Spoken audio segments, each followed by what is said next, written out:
पूर्वोत्तर के राज्यों में भाजपा ने बहुमत हासिल किया। भाजपा के कार्यकर्ताओं ने नतीजे से पहले ही जश्न मनाना शुरू कर दिया था। वहीं कांग्रेस को इस चुनाव में भी बड़ी हार मिली। कांग्रेस ने 2014 के बाद जिस भी राज्य के चुनाव में वहां की जनाधार वाली पार्टी से हाथ मिलाया है, उस पार्टी की भी कांग्रेस ने नैया डुबो दी है। जी हाँ, यानी कांग्रेस ने जिसके साथ हाथ मिलाया उसकी जो सीटें आती थी वो भी नहीं आई। त्रिपुरा चुनाव के हालिया रुझान और परिणाम कुछ ऐसी ही कहानी बता रहे हैं। त्रिपुरा ने भी लेफ्ट और कांग्रेस के साथ को फिलहाल नकार दिया है। त्रिपुरा चुनाव के रुझानों में जहां एक और भाजपा को स्पष्ट बहुमत मिल गया, वहीं लेफ्ट और कांग्रेस के गठबंधन को बुरी हार मिली। पिछली बार 16 सीटें जीतने वाली लेफ्ट इस बार कांग्रेस के साथ गठबंधन करने के बाद मात्र 14 सीटों पर ही सिमट गई। लेफ्ट फिलहाल 11 तो कांग्रेस 3 सीटों पर जीत हासिल करती दिखाई पड़ी। बंगाल में भी कुछ ऐसा ही माहौल था। आपको याद होगा कि पश्चिम बंगाल में 2021 में हुए विधानसभा चुनाव में लेफ्ट और कांग्रेस ने एक साथ चुनाव लड़ा था। ममता बनर्जी और भाजपा को हराने के लिए एक साथ आए कांग्रेस और लेफ्ट को वहां के मतदाताओं ने झटका दिया इस गठबंधन को।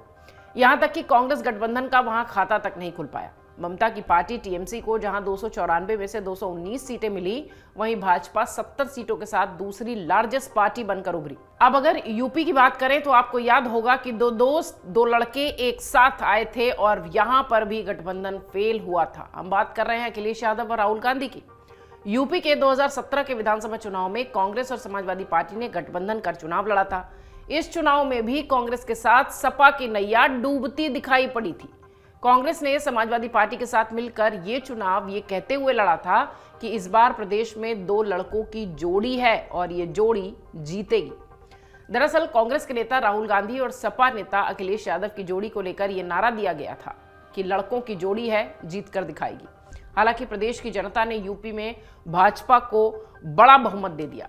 भाजपा ने कुल 403 सीटों में से 384 सीटों पर अपने उम्मीदवार खड़े किए थे और 312 सीटों से बम्पर जीत यूपी में 2017 में भाजपा ने ली थी। लेकिन यहां भी इन दोनों लड़कों का यानी अखिलेश यादव और राहुल गांधी का गठबंधन फेल हुआ था। वहीं कांग्रेस और सपा गठबंधन को मात्र 54 सीटें मिली, जिसमें कांग्रेस को 7 तो सपा को 47 सीटें मिली थी। भाजपा को कमजोर करने के लिए सभी राज्यों में, चुनावी राज्यों में लगभग कांग्रेस ने कई दलों के साथ गठबंधन किया, लेकिन वो सारे गठबंधन फेल हुए। अगर बात करें यूपीए की गठबंधन की केंद्र स्तर पर, तो कांग्रेस के नेतृत्व में संयुक्त प्रगतिशील गठबंधन यानी यूपीए 2004 लोकसभा चुनाव के बाद अस्तित्व में आया था। लेकिन कांग्रेस ने 2003 के शिमला अधिवेशन में गठबंधन की राह पर चलने का प्रस्ताव पास किया था और 2004 में बीजेपी नेतृत्व वाले एनडीए से मुकाबला करने के लिए कांग्रेस चुनाव से पूर्व 5 राज्यों में समान विचारधारा वाले 6 दलों के साथ गठबंधन कर मैदान में उतरी और इसे ही यूपीए कहा गया। इस फहरिस्त में कांग्रेस ने NCP, TRS, DMK, JMM, RLD और एलजेपी के साथ गठबंधन किया था और यही यूपीए के रूप में सामने आया था। कांग्रेस 2024 के लोकसभा चुनाव में 2004 के फॉर्मूलों पर विपक्षी एकता बनाने की कवायद तो कर रही है। राहुल भारत जोड़ो यात्रा कर रहे हैं, कांग्रेस लगातार मंच से सभी दलों को बुला रही है, लेकिन इन सब की राहें आसान नहीं है।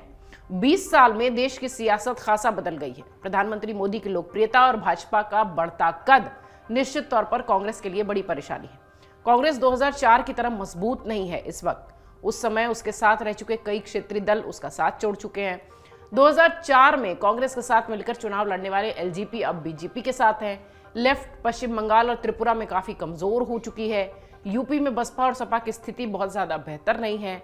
तेलंगाना के टीआरएस भी कांग्रेस के खिलाफ है। यानी अगर आप देखिए तो राज्यों में सक्सेसफुल न होने के बाद अगर कांग्रेस ये तैयारी कर रही है कि भाजपा को कैसे हराया जाए और महागठबंधन के साथ आया जाए, तो उसकी राहें बेहद मुश्किल दिखाई पड़ती हैं, क्योंकि प्रधानमंत्री मोदी की लोकप्रियता और भाजपा का बढ़ता कद कांग्रेस को लगातार रोक रहा है। और माना यह जाता है कि राजनीति में चढ़ते सूरज के साथ ही सभी होते हैं, इसलिए क्षेत्रीय दल कांग्रेस से भी किनारा करते दिखाई पड़ रहे हैं। देखना यह है कि 2024 की चुनौती को कांग्रेस कैसे संभालती है। डाउनलोड करें अमर उजाला ऐप और पाएं खबरें लगातार।